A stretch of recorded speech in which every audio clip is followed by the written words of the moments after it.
और चलिए अब आगे बढ़ते हैं, रुख कर लेते हैं बड़ी खबर का। बता दें, बड़ी जानकारी मिल रही है यूपी की सियासत से जुड़ी हुई। लोकसभा सीटों के लिए बीजेपी का फॉर्मूला तय। अपना दल को 2 सीटें देने पर सहमति बनी है। अपना दल से अनुप्रिया पटेल लड़ेंगी चुनाव। तो वहीं आपको बता दें कि अपना दल से एक प्रत्याशी बीजेपी के सिंबल पर चुनाव लड़ेगा।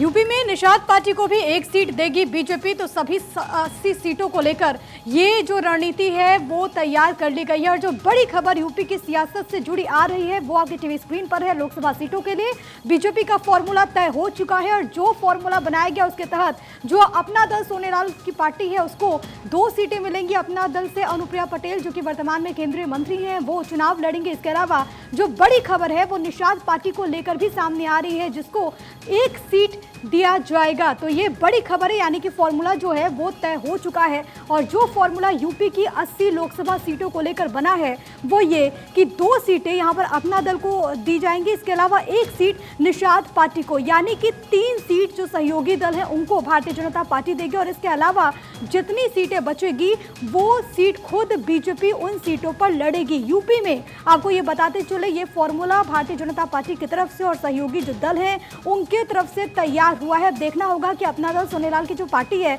उसको कौन कौन सी सीट यहां पर दी जाती है। जो 2 सीटों की बात सामने आ रही है, बीजेपी के सिंबल पर यहां पर चुनाव लड़ा जाएगा, ये भी जानकारी सामने आ रही है।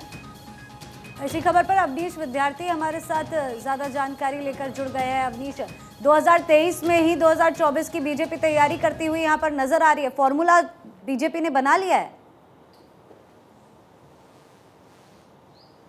जी बिल्कुल बना लिया, और इसकी सबसे बड़ी वजह है कि सबसे बड़ा राजनीतिक सूबा है उत्तर प्रदेश। 80 लोकसभा की सीटें आती हैं और यहीं की सीटों पर दारोमदार रहा, चाहे 2014 की लड़ाई हो, 2019 की लड़ाई हो। बीजेपी को सबसे अधिक ताकत देने वाला सूबा रहा है। 2017 में और 2022 में सत्ता में वापसी हुई है बीजेपी की उत्तर प्रदेश के अंदर। तो एक बार फिर उम्मीद उत्तर प्रदेश से ज्यादा है और इसीलिए उत्तर प्रदेश की जमीन में किसी भी तरीके से कोई कमी न रह जाए, इस बात की पूरी कोशिश बीजेपी की है। इसीलिए हर तरीके से जो समीकरण है उनको चाक चौबंद किया जा रहा है। एक तरफ प्रधानमंत्री की रैलियां, अमित शाह की रैलियां, जेपी नड्डा की रैलियां यहां पर हो रही हैं। साथ ही साथ सामाजिक समीकरणों को साधने के लिए बीजेपी ने बड़ी कोशिश की है। पिछले विधानसभा चुनाव में जो कुछ वोटों का प्रतिशत घटा था उसको कैसे मैनेज किया जाए, इस तरफ बीजेपी खासतौर पर तवज्जो दे रही है। और इसीलिए सहयोगी दलों को खासतौर पर जोड़ने और उनकी ताकत का इस्तेमाल करने की बात लगातार आगे बढ़ रही है।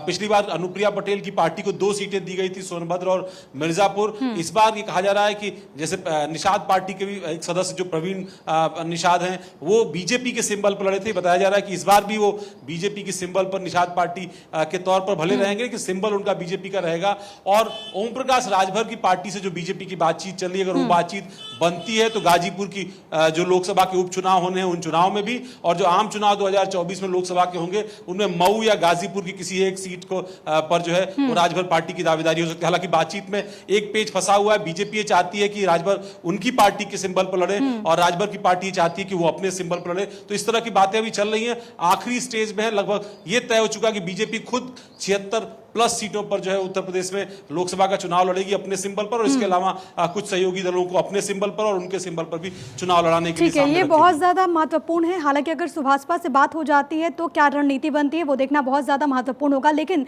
जो बाकी के 2 दल हैं, निषाद पार्टी और इसके अलावा अपना दल, उसको लेकर फॉर्मूला अभी लगभग तैयार हो चुका है। बहुत धन्यवाद अवनीश आपका तमाम बातचीत और जानकारी हम तक पहुंचाने के लिए।